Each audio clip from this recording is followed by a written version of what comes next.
Hey guys, welcome back to the channel. We hope you're having a blessed day wherever and whenever you are.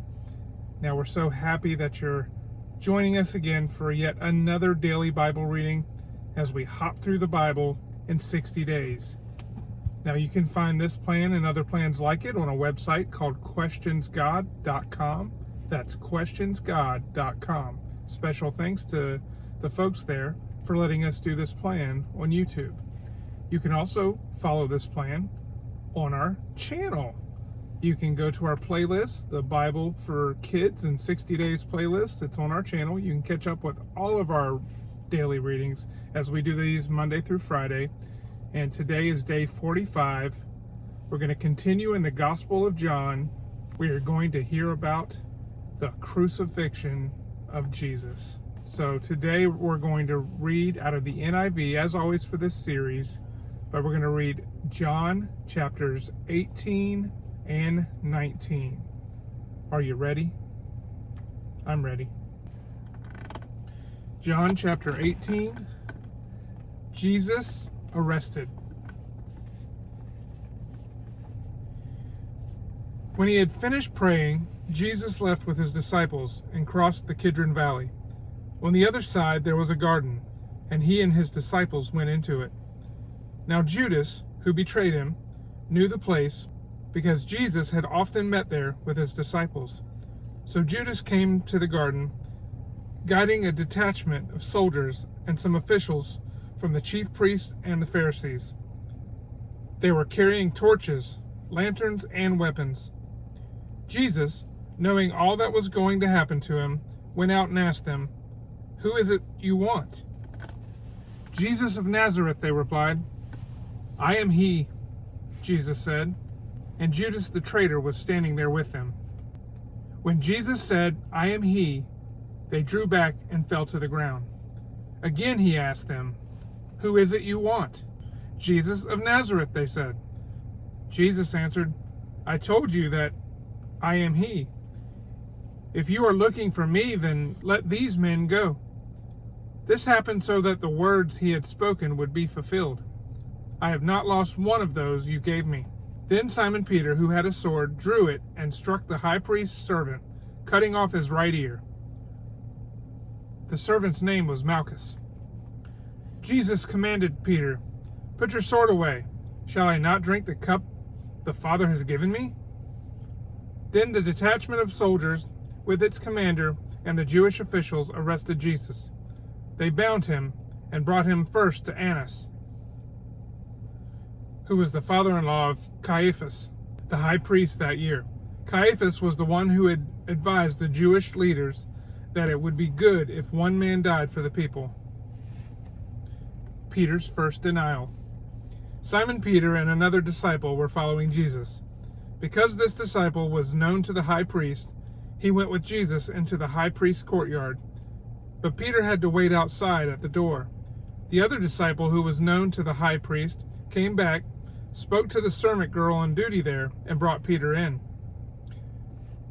"You aren't one of the man's disciples too, are you?" she asked Peter. He replied, "I am not." It was cold, and the servants and officials stood around the fire they had made to keep warm. Peter also was standing with them, warming himself. The high priest questions Jesus. Meanwhile, the high priest questioned Jesus about his disciples and his teaching. "I have spoken openly to the world," Jesus replied. "I always taught in synagogues or at the temple, where all the Jews come together. I said nothing in secret. Why question me? Ask those who heard me. Surely they know what I said." When Jesus said this, one of the officials nearby slapped him in the face. "Is this the way you answered the high priest?" he demanded. "If I said something wrong," Jesus replied, "testify as to what is wrong. But if I spoke the truth, why did you strike me?" Then Annas sent him bound to Caiaphas the high priest. Peter's second and third denials. Meanwhile, Simon Peter was still standing there warming himself. So they asked him, "You aren't one of his disciples too, are you?"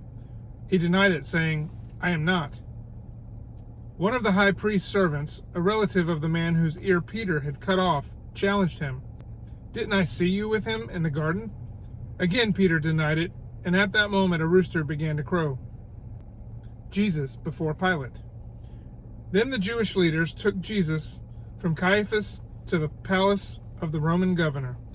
By now it was early morning, and to avoid ceremonial uncleanness, they did not enter the palace because they wanted to be able to eat the Passover.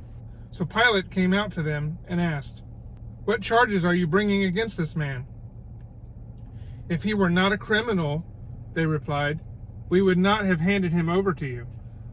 Pilate said, "Take him yourselves and judge him by your own law." "But we have no right to execute anyone," they objected. This took place to fulfill what Jesus had said about the kind of death he was going to die. Pilate then went back inside the palace, summoned Jesus, and asked him, "Are you the king of the Jews?"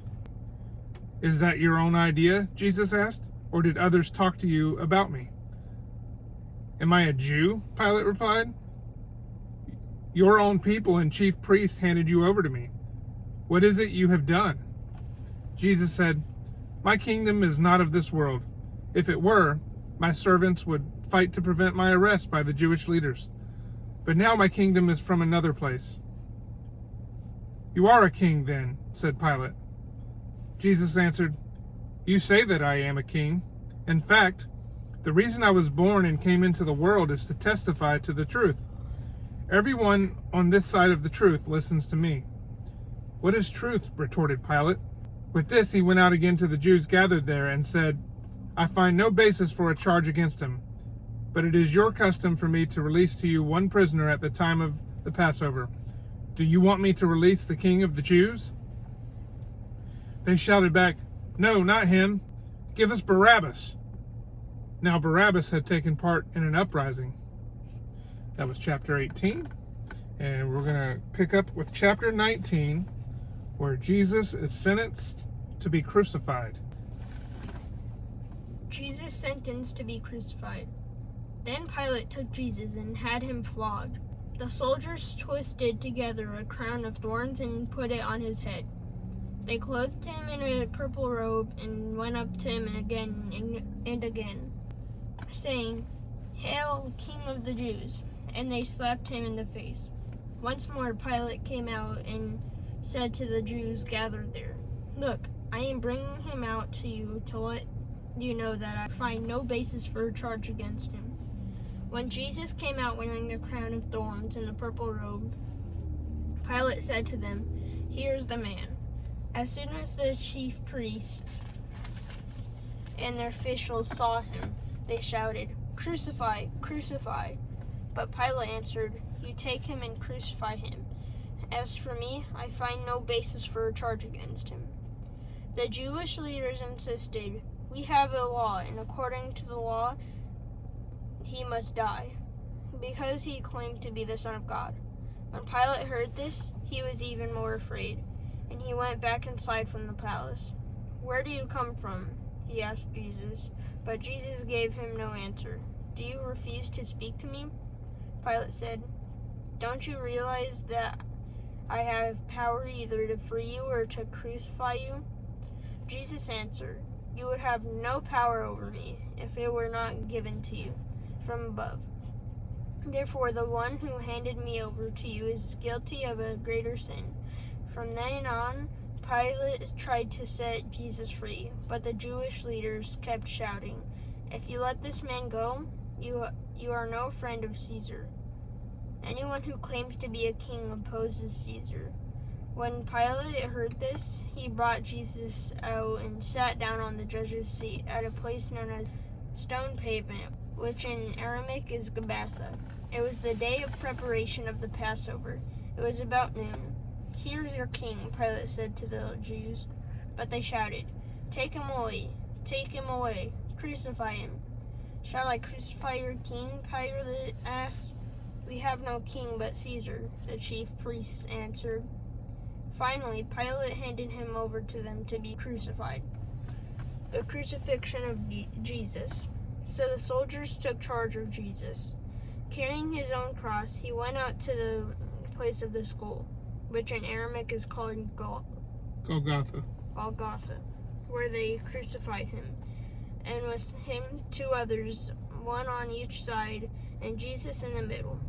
Pilate had a notice prepared and fastened to the cross. It read, Jesus of Nazareth, the King of the Jews.